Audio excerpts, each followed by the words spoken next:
And I are back again to remind everyone of the key differences between pets, emotional support animals, and service animals. Pets, they're just whoever you adopt and decide to take care of for the rest of their lives. Emotional support animals don't require special training or certifications. Essentially, your doctor just writes a note and says that they help you in processing your emotions, and that is grounds to avoid any kind of prevention in people who determine your housing from being able to exclude you for your animal. So emotional support animals really are just animals that your doctor says, hey, you can't tell them they're not allowed to live here just because they have an animal. Service animals perform important medical tasks.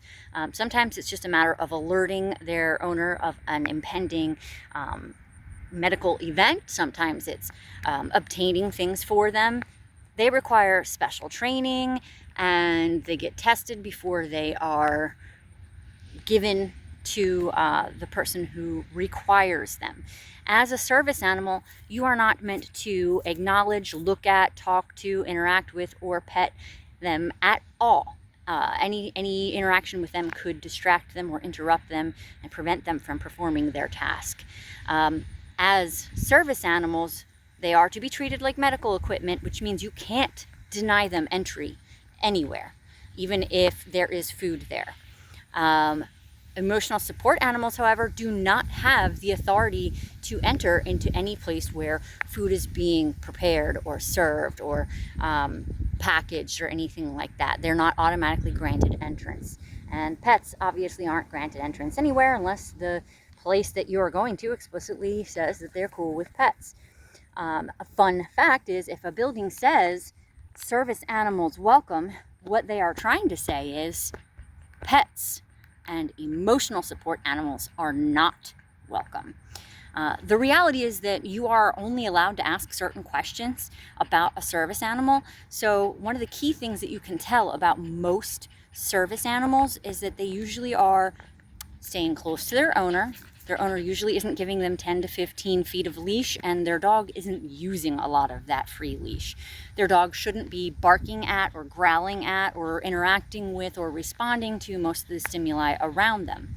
Now, if you've decided that you're going to take your pet into a place where they are not explicitly banned, whether they be an emotional support animal or just a pet, you are still required to give the person who has a service animal the right of way. You are not to permit your dog or your animal to approach them or interact with them. You are still not permitted to distract them. You don't have any permission or right to touch anybody's dog in general when you see them in public. You should always be talking to the owner first before you make eye contact with the animal, before you start talking to them. That's for any of a number of reasons, not just because of the medical nature of service animals. In general, it's better for your safety if you are talking to the owner and getting permission to touch the animal first. But whether you have a pet or an emotional support animal, if you are told that there is a service animal, it is your task, your job, your responsibility to make sure that you are not hindering or distracting the service animal. Because again, service animals are medical equipment. So you can't tell somebody who needs a wheelchair that they're not allowed to have a wheelchair somewhere. It's the same premise. Now, emotional support animals are supposed to make it so that when your doctor jots a note about them, so that people in charge of housing decisions can't bar you from living somewhere. They can't make housing permission decisions regarding the presence of your pet if it is an emotional support animal. That said, whether your pet is a pet, an emotional support animal, really well trained or not, you don't have the intrinsic right to be there. Only service animals have that right, and they can be anywhere, even if food is being prepared, because they are medical equipment and they perform an important task often that helps ensure that their owner stays alive. So keep that in mind. You might be all about the emotional support animal trend now, but do understand that it does not mean that you can just bring your emotional support animal with you everywhere.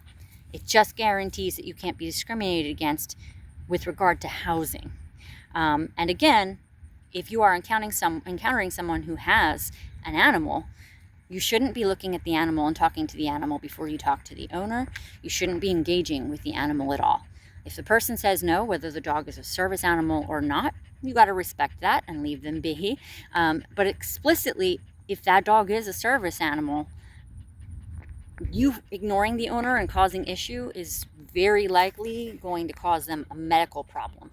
So just wanted to remind everybody, as much as I love taking dogs like Bodhi to a lot of pet-friendly stores, we still have to be respectful and provide space to people with medical and service dogs. You do too, no matter what.